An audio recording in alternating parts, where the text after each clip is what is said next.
Frères et sœurs, bonsoir tous.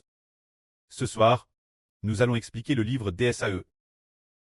L'Avri du chapitre 55. Alors, d'abord, nous allons expliquer. Ceux qui ont soif doivent venir s'approcher de l'eau pour boire. Dans le livre du prophète Saé, il y a une prophétie qui dit que ceux qui ont soif peuvent boire de l'eau. Alors, quelle est cette eau? Lisons cela. C'est merveilleux. Dans le livre du prophète Saé, Dieu avait dit prophétise, le mistre qui donne la vie éternelle. Mais, en ce qui concerne la prophétie qui permet l'homme d'obtenir la vie éternelle, le précleste la pourtant cache. Bien que cela ait écrit, ceux qui le lisaient croyaient tort qu'il s'agissait de boire de l'eau purifie ou quelque chose du genre. Mais nous comprenons que ce n'est pas de l'eau purifie, ni de l'eau minérale, mais l'eau de la vie. Cette eau de la vie, c'est l'Esprit de Dieu et du Christ le Seigneur. Alors frère Ashbert, viens nous le lire. Vous qui avez soif ou approchez-vous tous de l'eau. Vous qui n'avez pas d'argent, venez aussi, achetez et buvez. Venez, achetez du vin et du lait, sans argent, et sans payer. Pourquoi dépensez-vous de l'argent pour acheter ce qui n'est pas de la nourriture? Pourquoi dépensez le fruit de votre labeur pour acheter ce qui ne peut pas rassasier? Écoutez attentivement mes paroles, et vous mangerez de bonnes choses, et votre me jouira de l'abondance. Ici il est dit, vous qui avez soif ou vous tous, approchez-vous de l'eau. Vous qui n'avez pas d'argent, venez aussi, achetez et buvez. Ici ceux qui ont soif, qui sont-ils? Ce sont en fait ceux qui aspirent à obtenir la vie éternelle. Ou voilà ce qu'on appelle ceux qui ont soif. Dans le témoignage de Jean, se dire. Dans l'évangile de Jean, le Seigneur Jésus dit ceci tous. Si quelqu'un a soif, qu'il vienne moi pour boire. Celui qui vient moi, comme le dit l'Écriture, en lui jailliront des fleuves d'eau vive. Pour donner la vie éternelle, ce moment-tel, les gens ne comprenaient pas. Quand le Seigneur disait, celui qui a soif, qu'il vienne moi là. Celui qui a soif, qu'il vienne moi là. Ils ne comprenaient pas ce que cela voulait dire. Pourtant le Seigneur a dit, approchez-vous tous de l'eau. Vous qui n'avez pas d'argent, venez aussi, achetez et buvez. Cela veut dire, approchez-vous de l'eau. Cette eau ici. Qu'est-ce que c'est l'eau de la vie. Mais, auparavant, frère Ashbert, quand il ne comprenait pas encore l'Avri, en lisant ce passage, il disait, vous qui avez soif ou vous tous, approchez-vous de l'eau. Vous qui n'avez pas d'argent, venez aussi, achetez et buvez. Venez vous tous, achetez du vin et du lait, sans argent, sans rien payer, mais sans savoir quelle eau acheter. Précleste, le grand Dieu, serait-ce pour nous demander d'aller acheter de l'eau boire.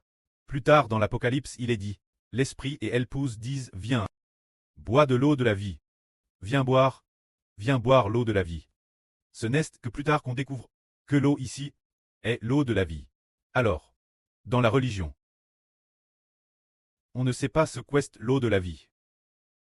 En fait, l'eau de la vie, c'est l'Esprit de Dieu et l'Esprit du Seigneur Jésus-Christ, qui est l'eau de la vie. Cette eau de la vie, le précleste veut la donner. Quel genre de personnes? Ceux qui croient au Seigneur Jésus-Christ. Auparavant, le frère Heber cette Anne a hervé 2 fois de l'eau. L'un de ses rêves était propos de la sœur Zaourouane, qui venait avec le frère Heber dans un endroit où il y avait une source d'eau vive. L'eau était très propre et claire. Mais curieusement, il y avait un puits bas. L'eau jaillissait. Il y avait un puits. Ce puits dans le Herveux. On disait que la Sarah de l'Antiquité. Dans l'agence, la femme d'Abraham, Sarah était en terre. Dans ce puits, on raconte qu'après y avoir été en terre, elle n'en est jamais ressortie. Alors c'était de ce puits d'eau qui était aussi une source d'eau. Il y avait un autre puits. Une femme nomme Reka. Y était aussi en terre. Bien et certes, il y avait aussi une autre femme qui était également en terre. On a découvert plus tard qu'elle avait reçu la promesse. Ceux qui reçoivent la promesse de Dieu signifie devoir abandonner sa vie. Alors qu'est-ce que ce puits dans le rêve du frère Héber? Qu'est-ce que c'est? Le puits est l'eau dans le puits. C'est le Saint-Esprit. Alors, l'eau de la source est aussi le Saint-Esprit. Sur qui ce Saint-Esprit va-t-il se répandre? Sur quelle personne va-t-il se répandre? Se répandre sur les descendants spirituels. Dit Abraham, d'Isaac et de Jacob. C'est-à-dire se répandre sur les enfants de Sarah et de Rebecca. C'est ce que cela signifie. Ainsi, dans le Herveux, la sur Jaouan, le frère Héber, l'a vu pleurer abondamment. Pleurer Amran. On disait qu'elle pleurait sur la Sarah de l'Antiquité. Bien Esser, elle pleurait aussi sur Rebecca. Et il y avait aussi une autre femme. Il semble qu'elle soit aussi de la maison d'Abraham, d'Isaac et de Jacob, une femme de leur maison, qui cesse également sacrifie Elbas. Cela signifie que l'eau de la vie. L'Éternel, le Dieu d'Israël, donnera l'eau de la vie aux enfants de l'Israël de la nouvelle alliance. Mais il faut qu'Israël ait encore Abraham, Isaac et Jacob. Se dire ces trois personnes, les familles préfigurent. Ce qui est préfigure, la ligne spirituelle, doit renoncer sa vie. Sacrifier sa vie, se dire que le frère Héber, la sœur Jaouan et la sœur Rebecca, doivent sacrifier leur vie pour pouvoir obtenir l'eau de la vie. C'est donc ce que nous avons compris. La deuxième fois dans le Herveux, il a été Hervé que dans la maison du frère Héber. La éméreur de Héber et le frère Héber. On trouve la source d'eau. Le RVE disait que la source d'eau, le volume d'eau était suffisant. Suffisant pour abreuver de terrestres nombreuses personnes. Alors nous avons acheté de l'eau. Des compteurs d'eau. Des compteurs d'eau achaient des compteurs d'eau. Mais nous ne savions pas où les compteurs d'eau pouvaient être achetés. C'est alors qu'une femme, une dame, savait où acheter des compteurs d'eau. Elle a donc emmené la éméreur du frère Héber. Et ensemble, joyeusement, en sautillant, elles sont à l'aise acheter. Acheter des compteurs d'eau, on a dit qu'il fallait acheter une dizaine de modules de compteurs d'eau. Et pour chaque module de compteur d'eau, combien on achetait, on ne savait pas. Mais cela signifie que la vie venant du Saint-Esprit, doit alimenter une dizaine de pays, une dizaine de langues, des nations de plus de 10 langues différentes. Et ces 10 et quelques langues, les 16 premières langues, couvrent probablement 80-90% de la population humaine. C'est dire que le prêt par la suite veut que nous ayons suffisamment de nourriture spirituelle de vie de la vie pour nourrir toutes les nations et tous les peuples. Nous nous préparons cela.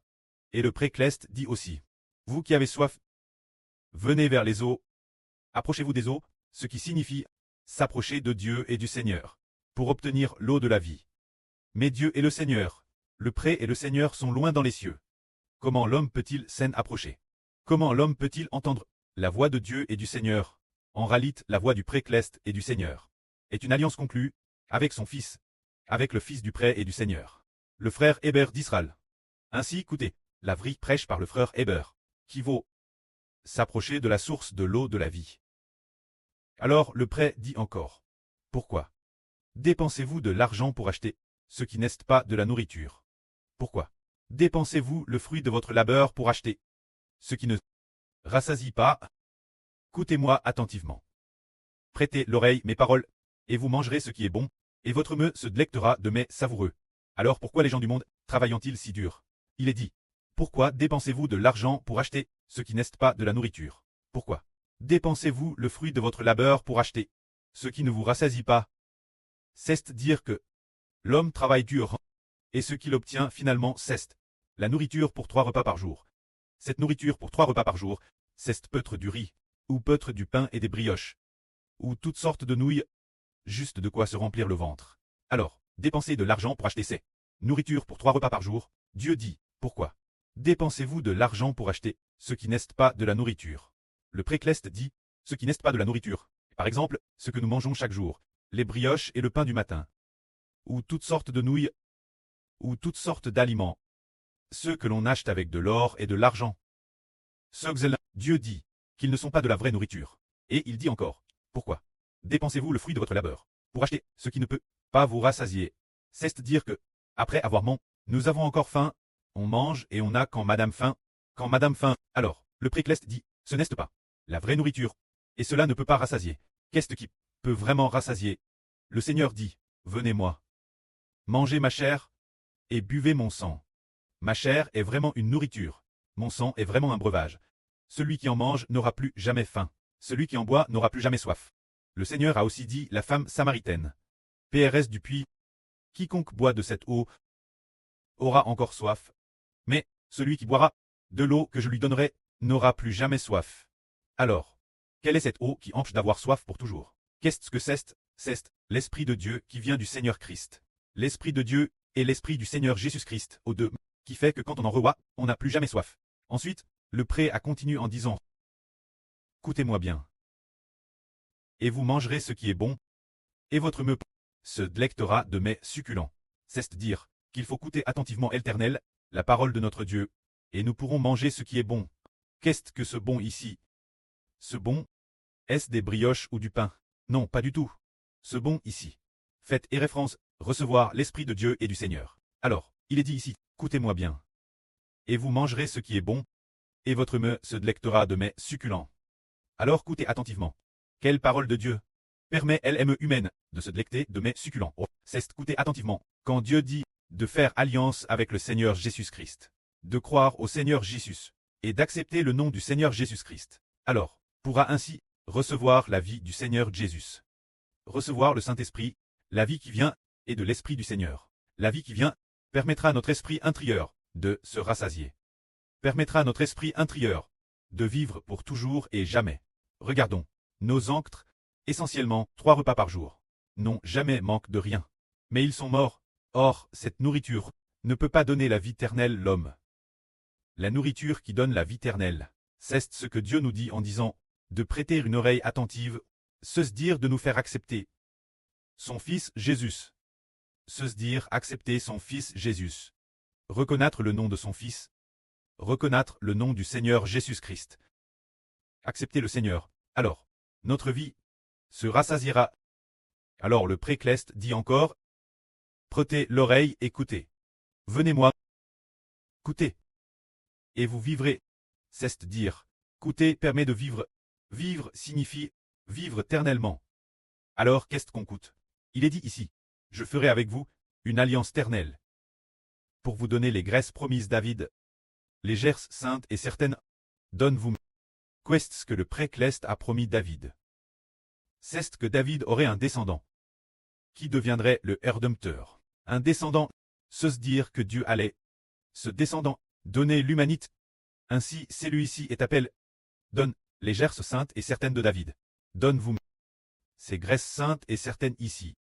C'est Jésus-Christ, se dire que Dieu allait donner Jésus-Christ, l'humanité, pour que nous le recevions du Seigneur Jésus-Christ, l'Esprit de la vie éternelle, qui est l'Esprit de Dieu et du Seigneur.